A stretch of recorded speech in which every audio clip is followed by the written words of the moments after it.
Welcome to the Soul Health Mentor podcast with Nadia Kraus.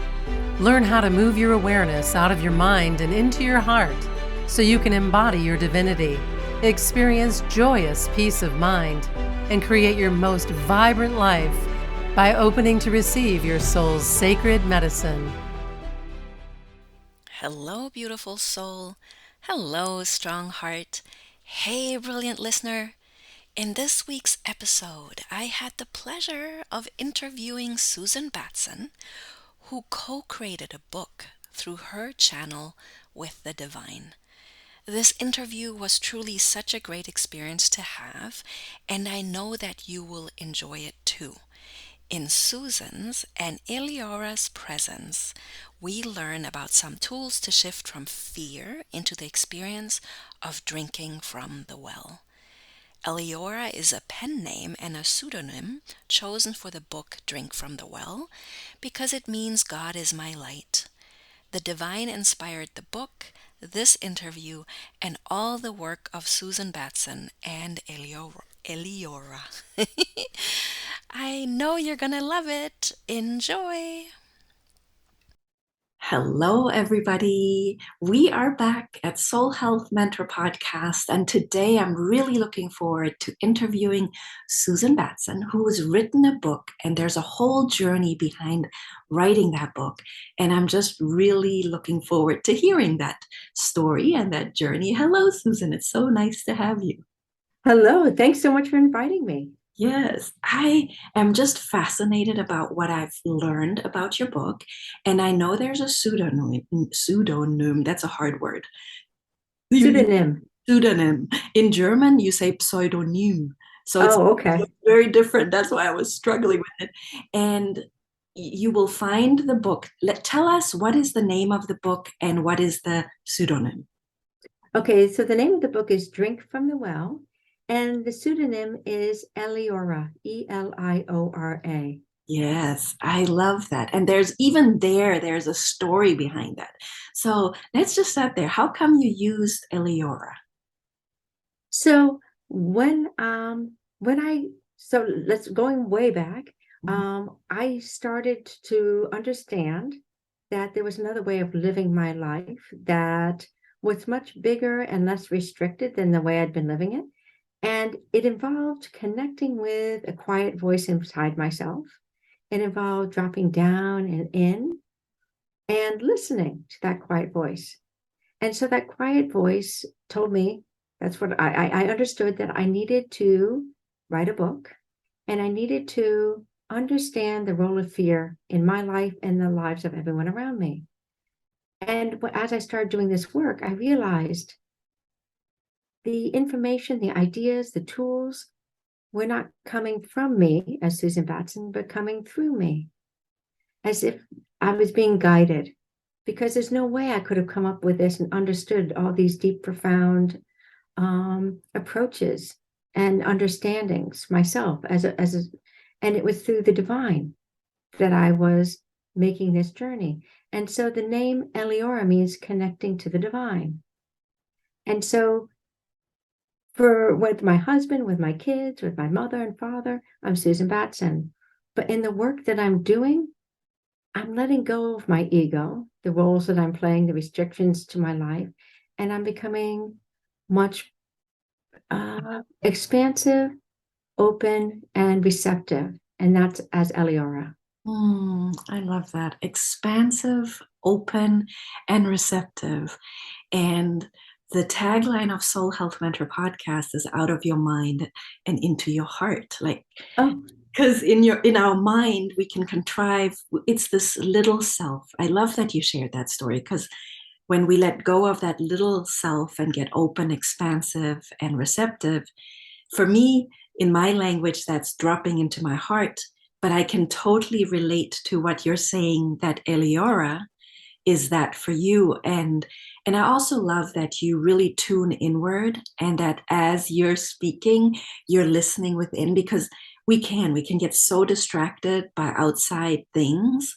And it is so, so important to hear that inner voice. So this inner voice, what I heard you tell us is that it started speaking to you when you yourself were facing a lot of fear in your life? So this is my understanding. So I've always been fearful. I was a very fearful kid. I was a kid that cried in class when I didn't understand something or got something wrong. I was always easily overwhelmed by my negative emotions. And I grew up that way, and I lived that way my whole life. And I started to understand that everyone, not just me, everyone is filled with fear, and that we let these fears control us, and that we have three common fears that we all share, and we feel these fears like 95, 98% of the day. The fear that people are going to judge you, right? That you're not good enough, that they're going to be rejected or condemned. That's the first fear. The second fear is you're not going to get what you think you want and need. Big fear, isn't it? How much of your life do you go through thinking you're not going to get what you think you want and need? The house, where you're living, the career, the money, the safety, the belonging, big ones. The love, feeling important. Then the third fear is that you're going to lose something that's important to you. And it could be something from outside of who you are, like excuses of how to be, or material things, or it could be like safety. And it could be internal. You're going to lose something internal, like how you see, know, and define yourself, that you're going to start to lose.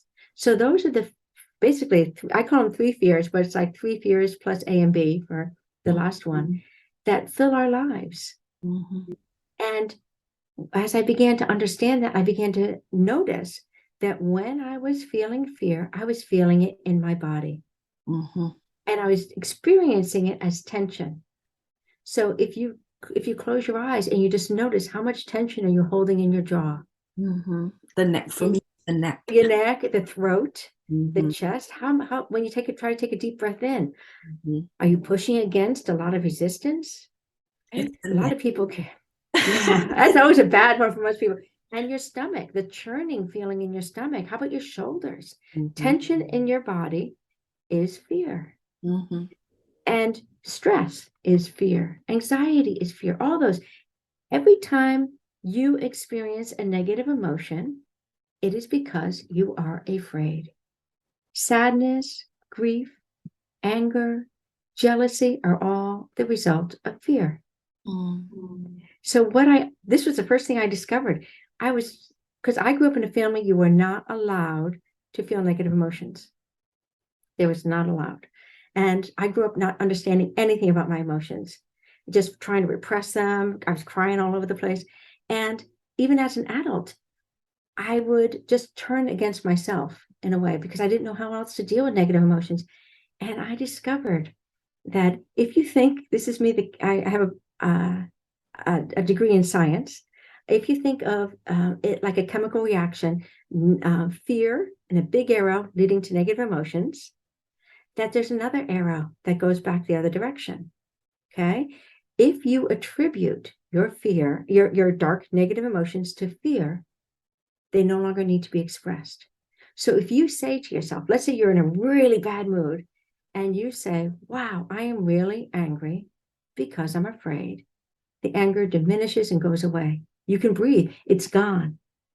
Because you're acknowledging the source of the anger, which is the fear. As soon as you come back to the fear, you have to say it out loud, because then it's not a thought, it's a reality. It just changes everything. Does that make sense?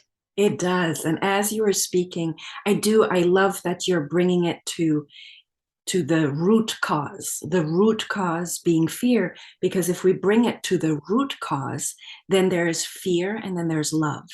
Yes, that's exactly right. Exactly. And then there's the fear emotions. Those are the top three fears. But then if we look at love, that could be pure source emotions. Oh, it is. It's all the light emotions. It's all the compassion, the love, the kindness, right? Acceptance. Yeah. And so I call that light, and I call the negative emotions dark. And I call like all the emotions all the behaviors and thoughts that come along with the negative emotions, like beating yourself up, judging people, judging yourself, saying mean things, behaving in a destructive, hurtful way. I call that darkness. Yes. And I would say, just so it doesn't get it's not for me. Yes, light and dark, polarity, part of being human. Oh, yeah. I think what's important, because I've just recently had an experience where, just like you were brought up, emotions weren't allowed, and it was generally every emotion was wrong. And this is a huge trauma from childhood. And this huge trauma was also linked to emotional violence and physical violence, abuse. So the reality was that I can't let that darkness outside of me, because I will be abandoned, I will be judged, Right, I will definitely. not seen. So what I think is important is that the darkness is not bad per se. Right, It's exactly. it's It's just normal. It's a just, normal part of being human. yes. Exactly. And the key, this is the most important thing I will say to you today. The darkness is normal. It's totally there. We're created to feel fear, and it does not need to be in control of our lives. There are tools, there are ways of seeing the fear, seeing other people's fear, and not letting it be in control, so that you can choose to be more in your light. That's all I'm working on, is helping people find that they don't have to live lives in darkness and controlled by fear. They can just accept, oh wow, yeah, I'm really afraid. I'm in a really dark place. What can I do to take care of it so that I'm not? That is the key. What can I do to address it and to Right. shift it?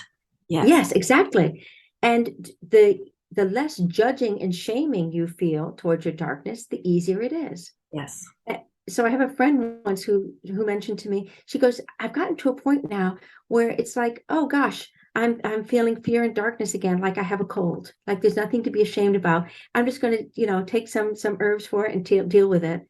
It's nothing bad. It's nothing to be embarrassed about. It's normal. And that's when you know you're at a really good place, is when you can just see it and not judge it. That is a very, very powerful perspective shift right there, to say, oh, Yeah. I've just got some fear and some darkness, like a cold. Let me Yeah. get some herbs. I love that.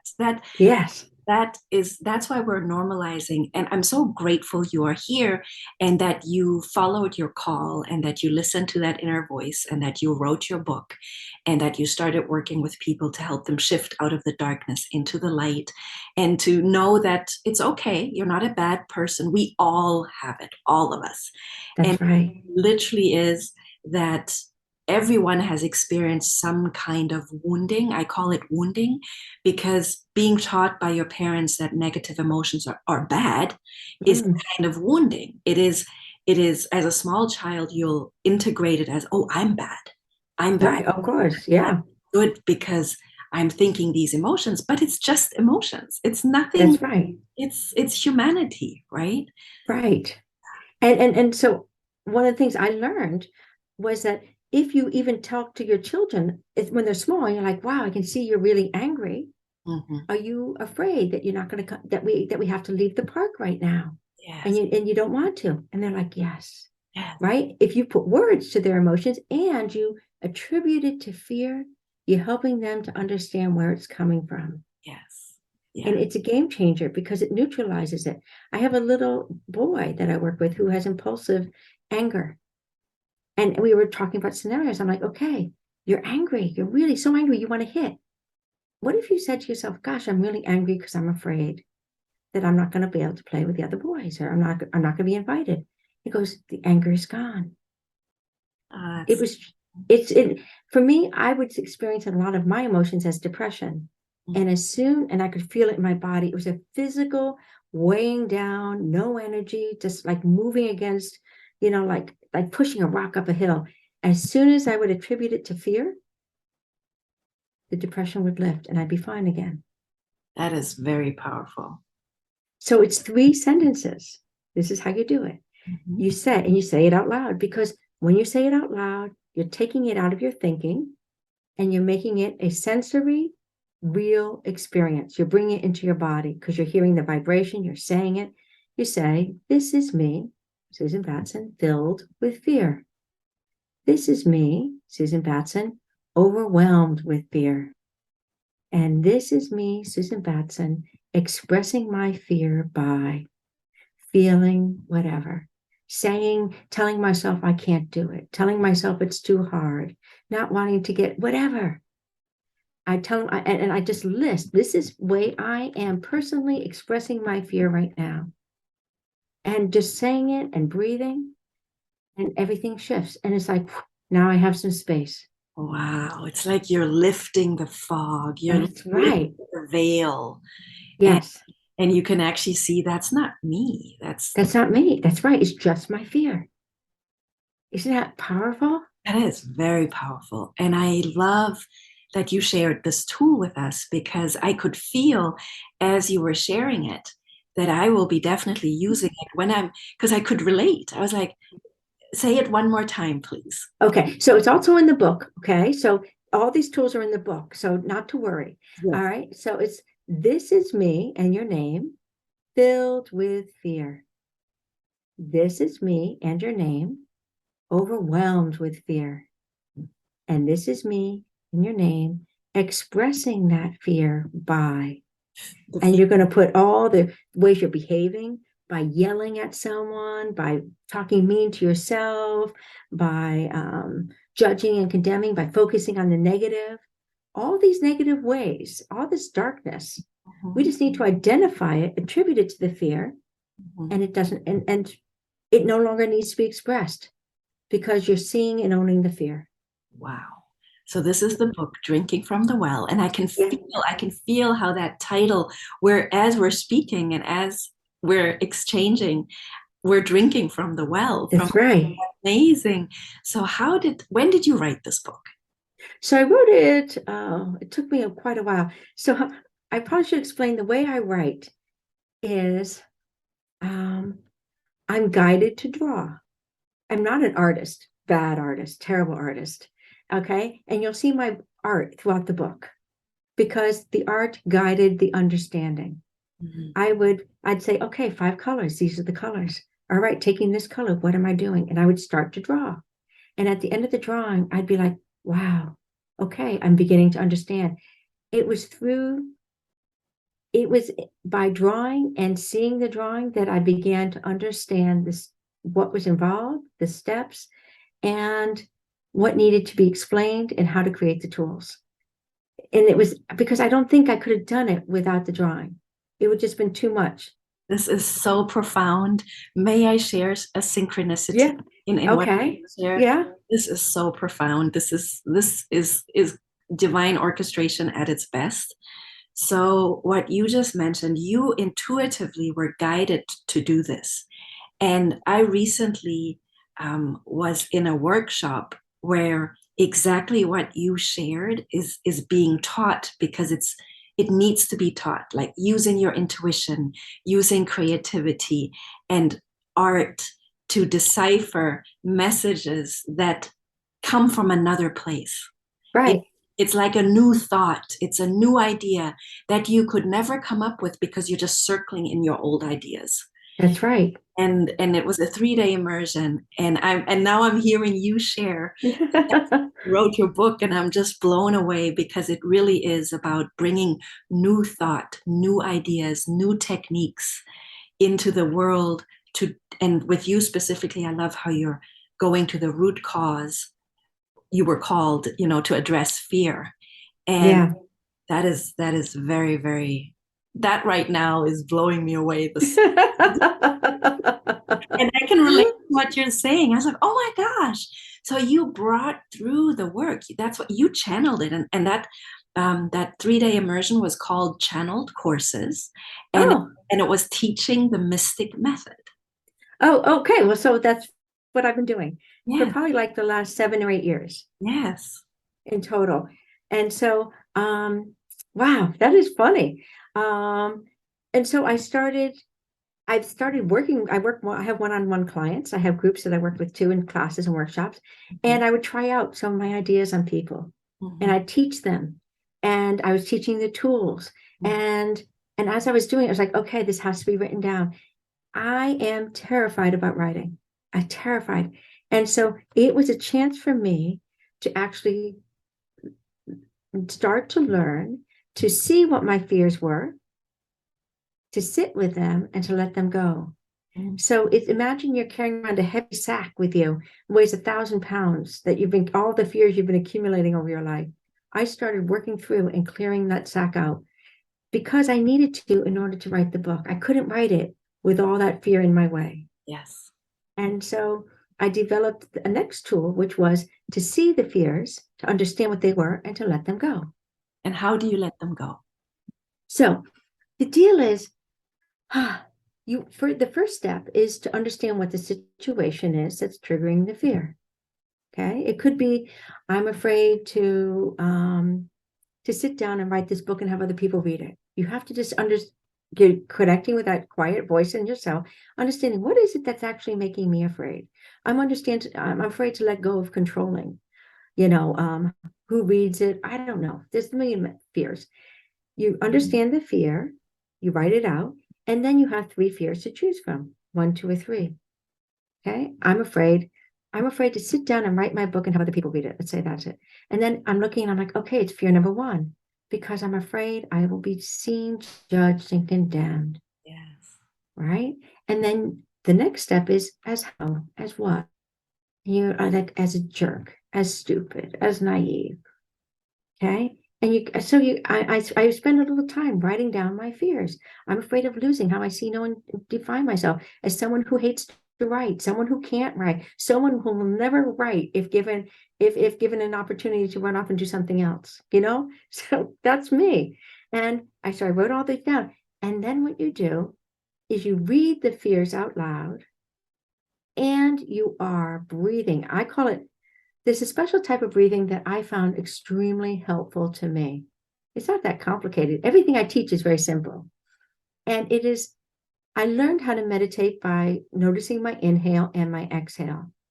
And then I understood that if I just noticed my inhale and I focused 100% of my energy, 100% of my mind on the sensations of exhaling, something magical happened.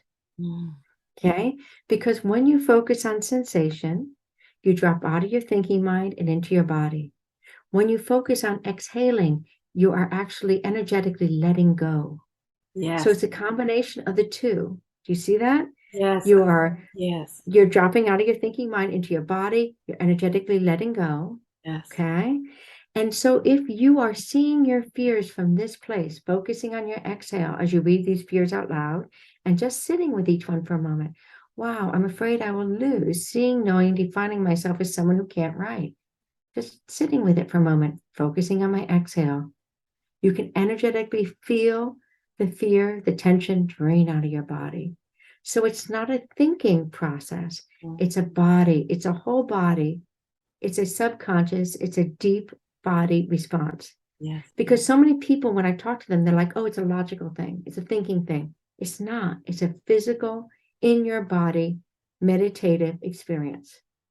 And I love. Does that make sense? Yes, it does, because you used your words. We all have our own words, and then sure, yeah, we say the same thing, but we use different words. And I love how you said you drop from your mind into your body, and I say in the heart, but it's the same thing.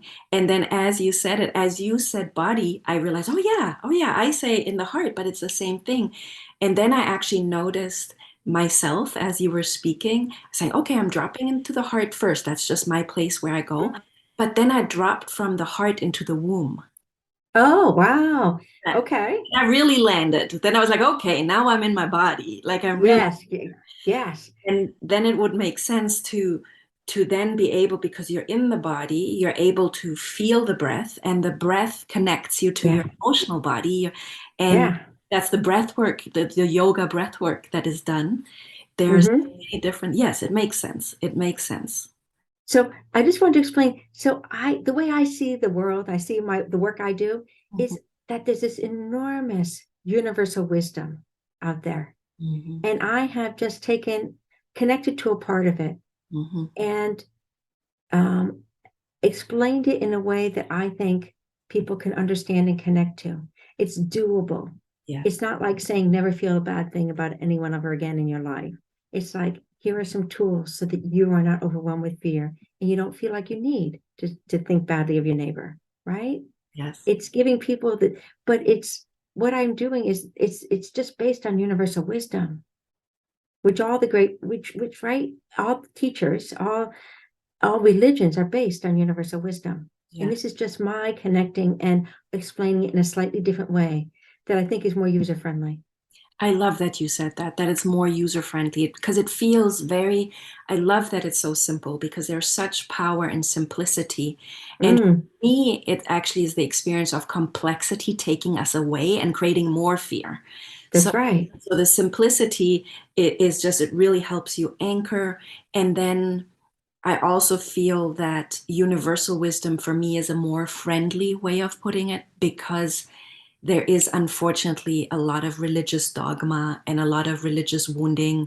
And having come from Germany to the States, living in the Bible Belt for 8 years, Mm, that was mind blowing to see that kind of thought process in people where it seems very, I have to say it this way, to a European, the thought process seemed very medieval, very, very old, very ancient. So I love that let's just put it under the hat of universal wisdom available for everyone, no dogma attached. that's right. Exactly. No dogma Yeah, at all. yeah, Okay. And it's just user friendly. That is my gift, is to make things user friendly, to yeah, take ideas and processes and make them doable.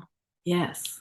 So that's why I'm so excited about the book and the work, because I can teach it to anyone. I'm teaching it to 8-year-old kids, and it's helping their lives. I'm like, gosh, I wish I knew this when I was 8.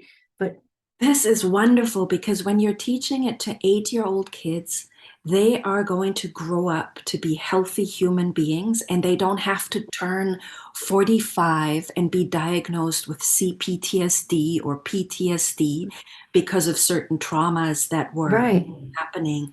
And it is, again, a beautiful divine synchronicity that you mentioned that because I was literally talking to my husband about this because we watched a little video about a parent, a mom, and her little 3-year-old, and it was so cute because they were practicing emotional intelligence. Ah, They were talking about emotions, and mom was really calm, and the 3-year-old was reflecting himself. He was reflecting himself at 3 and said these really wise things where my husband was just so blown away. And he kind of just said, man, this little guy is giving me hope for humanity. And so I also know. So the book is the well, and the energy that I'm feeling as we're talking, we're really, I can feel it. We're drinking from the well, that universal wisdom. I've experienced 2 of your tools. The listeners have experienced 2 of your tools, that it can be as simple as dropping into the body and breathing and right. connecting to the breath while you're letting go of negative emotions. You also have something, this is what I wanted to ask you about Oh, on your website, because I think it's fascinating that you created this, co-created this with someone. Someone helped you, but it was your idea, that you have a labyrinth of sorts on your websites. Will you mhm. tell us about your labyrinth? Sure. So this was all my idea, actually, the labyrinth. Yeah, Um, and it was really hard to find someone that could help me try to create it on a website, because they were like, what the heck are you talking about? yeah. So what it is um, I created a map that's all interconnected like a labyrinth. Hmm. And you choose one, you just intuitively choose a color spiral, and it takes you to an idea, to a simple idea like um, receiving love. And then there's a small blog written about receiving love. And you think about it for a moment, and then there's questions that can take you in different directions. And you click on the question that most resonates with you, and it takes you within that labyrinth to another spiral and another color and another idea. And maybe it's finding ritual, creating ritual in your life. And so every time you go into the labyrinth, you're taking a slightly different journey of understanding some of the basic concepts of how to connect with the divine, how to connect with yourself and others, how to receive, how to be in a balanced life, but from a different perspective each time, because each journey is different and where you start from is different each time you go. And then in the center is the central spiral, which is connecting to the divine. And I have poems by the mystic poets like Rumi and St. John. I have art from a young artist that I really like, Allegra Giddings. And I have photos that for me connect me to the divine. And so it's sort of an interactive website. Let's put it that way. Yes, and what I meant, I knew it was your idea, but what I meant with co-creation, you needed to find someone that can create the website. Oh, yes, and that was the hard part. That was really challenging, I'll tell you. Yes, exactly. I love that because when you shared that, the labyrinth and that you can choose option, it reminds me of choose your adventure. That's right. And anybody that has played that game with the books, I mean, it's just so much fun. So where could the listeners find that labyrinth? It's my website is Eliora's Journey. So it's ELIORAS journey.com. I have my book listed there as well, and you can download the first 13 pages of the book for free if you're interested in just checking it out and seeing what it's about. And I'm ultimately going to have a page with workshops available in case people wanted to learn how to use the tools. Like a 2.5 hour, 3 hour workshop once in a while. So yeah, it's very exciting. Yes, and I'm going to put it in the show notes as well, soulhealthmentor.com. I'll talk more about you, just you shared a lot, but we'll just make it nice and neat. So if the listeners want to find you, and they can also find you via the show notes blog. And what I wanted to just say, the workshops would be with you on Zoom, right? Yes, with me on Zoom, yes. So it doesn't matter where you live. You can, yes, exactly. Which is the gift of technology connecting us right now in this interview. And it was such a pleasure to have you. Thank you so much for being here. Thank you so much for inviting me. I had such a lovely time with you. Thank you for listening to the Soul Health Mentor podcast with Nadia Kraus. If you like what you heard, please subscribe, rate, and review at Apple Podcasts or wherever podcasts are playing.